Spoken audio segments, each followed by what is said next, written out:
This is Shelby Patton and Emma Brinson here with the Linton Stockton Student Press. We are here in Humphreys Park in Linton, Indiana, in front of the Global War on Terror Traveling Wall of Remembrance. The memorial is 100 feet long and 6 feet tall and now shows over 10,000 fallen heroes and victims of the global war on terrorism. It also displays a timeline of events involving terrorism that spans from 1983 to present day.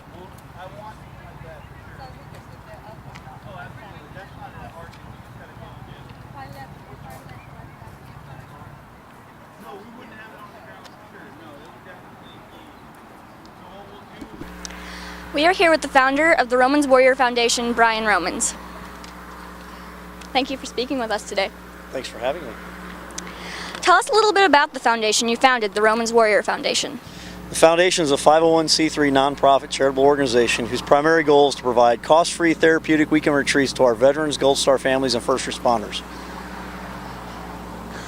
Also, tell us a little bit about the recent march your foundation carried out. I'm tired. So we marched from Indianapolis down here to Linton Park simply because of it's PTSD Awareness Month and tomorrow is PTSD Awareness Day. So tomorrow will be the final leg of the march in honor of Officer Brazier's son who recently passed away, and this young man behind me's father, this young man is Richard Nichols. His father is from Bloomfield, so we're marching the final leg tomorrow for 2 Bloomfield residents. And then we're going to be ending here at Linton Park in honor of the wall that you see behind us, because it's National PTSD Awareness Day, and our motto is helping is healing, and we brought the wall here to try to help heal some of our veterans. Why did you want to start the foundation? I hit a deer.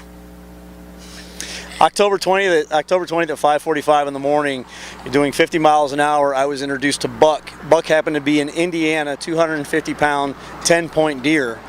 Again, I hit that at 50 miles an hour. I flew 60 feet, I killed the bike, I killed the deer, and I went down to Louisville Trauma. Walked away with no broken bones, no internal injuries, just road rash and the scar on my wrist. So I said, I got it, I'll start something, I'll do something more. The foundation was started. What are some major accomplishments that you and your foundation both have completed in the past? We've saved 73 veteran lives from committing suicide last year, over 20 first responder lives, and maintained contact with over 6 Gold Star families. What are some of your big goals for the future of the foundation? We're building cabins, not just any kind of cabin. They're called living memorial cabins. What we do is we raise funds on a target individual family, such as one of our Gold Star families like Benjamin Rosales' family who walked with us, mother walked with us today. Once we get those funds, then we invite them to pick one of 4 or 5 blueprints for a cabin within that budget. Our volunteers build that cabin. The family then comes in and decorates that cabin, telling their story of their loved one who they've lost through pictures.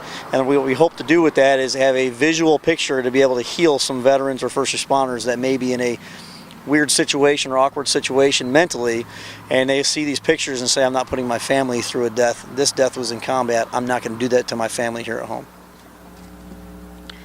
What is one of your favorite memories when working with your foundation? I'm glad you asked that question. So last year on our first annual PTSD Awareness Walk, we were at Mooresville American Legion Post in Mooresville, Indiana.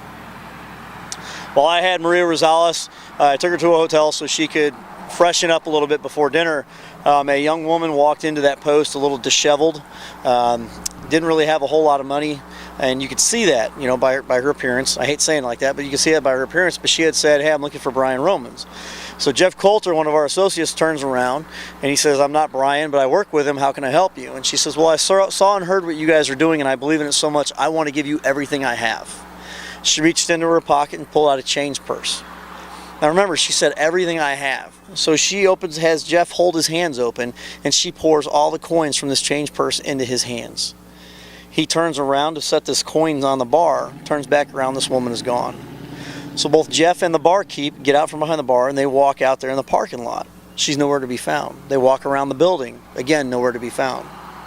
So we call that hope. Hope provided to us everything that she had that day. Everything that she had was $1.92, but her $1.92 to her was $1 million. That is the greatest memory I can share with you, because that hope drives us every day.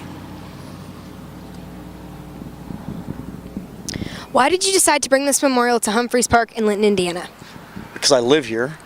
More importantly, as a Hoosier, It's a healing process. Again, one of the things that we live by is helping is healing.